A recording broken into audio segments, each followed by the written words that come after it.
بہت صبر کر لیا، اب صلہ ملنے کی گھڑی آ رہی ہے، کیونکہ ہر آنسو کی ترجمانی اللہ کے پاس رہتی ہے، ہر چپ کی چیخ وہاں سنی جاتی ہے جہاں سے رحمت برستی ہے۔ اور تم اب تک ٹوٹی نہیں ہو۔ یہ سب سے بڑی علامت ہے کہ اللہ تمہارے ساتھ ہے۔ کبھی تمہارا دل بھی کہتا ہوگا، یا رب، کیا واقعی میرے لیے بھی کوئی انعام ہے؟ تو آج میں تمہیں بس یہی پیغام دینے آئی ہوں۔ ہاں ہے، بس دیر ہے، اور دیر بھی اس مسرت کے لیے جو تمہارے صبر کا صلہ بننے والی ہے۔ جانتی ہو کیوں؟ کیونکہ جب کوئی اپنی تھکان لے کر اللہ کے سامنے سجدہ کرتا ہے تو وہ سجدہ خالی نہیں جاتا۔ وہ دبی دبی دعا آسمانوں میں گونجتی ہے، اور بالکل ایک دن وہ بن جاتی ہے تمہاری قسمت کی سب سے حسین صبح۔ یاد رکھو، تمہارے آنسو اللہ کی رحمت کی زمین کو سینچتے ہیں، اور پھر وہیں سے اگتی ہے تمہاری تقدیر کی ہری فصل۔ کبھی کبھی لگتا ہے نا کہ سب کچھ بکھر گیا ہے، مگر اللہ وہی بکھرے ہوئے ٹکڑوں سے تمہارے لیے ایک نیا جہاں بنا دیتا ہے۔ وہ جو کن کہتا ہے تو ناممکن ممکن ہو جاتا ہے۔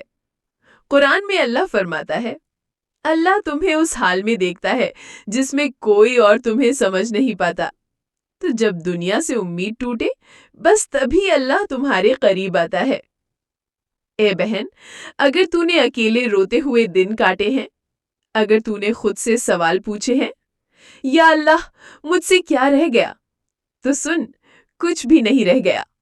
تو رحمت کے دروازے پر ہے، بس ایک دستک اور سب بدل جائے گا۔ کبھی سوچا ہے کہ اللہ تمہارے لیے خاموشی میں کیا لکھ رہا ہوگا؟ شاید ایک ایسی کہانی جو تجھے تیری تکلیفیں بھلا دے گی، جس میں آنسو ہوں گے مگر اس بار خوشی کے۔ ایک مثال سنو۔ ایک عورت تھی، ٹوٹی ہوئی، ہر رشتے سے ہار چکی تھی، مگر پھر اس نے ایک سجدہ کیا، اور وہی سجدہ اس کی دنیا بدل گیا۔ کیوں؟ کیونکہ اللہ نے اسے تھاما، وقت سے نہیں، رحمت سے۔ تم بھی وہی سجدہ کرو جس میں نہ شکوہ ہو نہ سوال، بس یقین ہو کہ میرا رب میرے ساتھ ہے۔ وہ رب جو شب بھر رونے والے کو صبح اس سکون سے نواز دیتا ہے جس کی کوئی مثال نہیں۔ یاد رکھو، جس درد نے تمہیں نماز میں گرایا، وہ درد رحمت کی پہلی سیڑھی تھا۔ اور جب اللہ کچھ لیتا ہے تو خالی نہیں چھوڑتا، وہ یا تو صبر دے دیتا ہے یا اس سے بہتر چیز۔ کبھی مت سوچو کہ صبر بیکار گیا، کیونکہ تمہارا صبر تمہارے آنے والے سکون کی دستک ہے۔ وہ جو کہتے ہیں نا کہ مقدر کبھی نہیں بدلتا، تو سنو، اللہ چاہے تو مٹی ہوئی تحریر کو پھر سے ابھار دیتا ہے۔ اے نبی صلی اللہ علیہ وسلم، ہمیں سکھایا کہ یقین سب سے بڑا ہتھیار ہے، اور جب یقین رب پر ہو تو ہار بھی جیت بن جاتی ہے۔ قرآن کہتا ہے، اللہ ان کے ساتھ ہے جو صبر کرنے والوں میں ہے۔ تو اگر تو نے صبر کیا ہے تو سمجھ لے تیرا رب تجھ سے خوش ہے۔ وہ تجھ سے صرف ایک چیز چاہتا ہے، تو اس پر بھروسہ رکھ، اور جو تو نے کھویا وہ اس کے لیے چھوڑ دے، کیونکہ جو چیز اللہ کے حوالے کر دی جاتی ہے وہ کبھی ضائع نہیں جاتی۔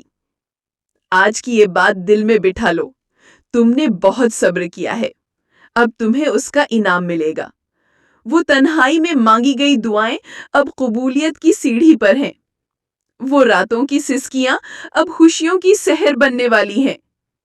میری دعا ہے، اللہ تمہاری ہر تکلیف کو رحمت میں بدل دے، تمہاری ہر مجبوری کو قربت میں تبدیل کر دے، اور تمہیں اتنا سکون دے کہ تم رو، مگر اس بار خوشی کے آنسو سے، انشاءاللہ۔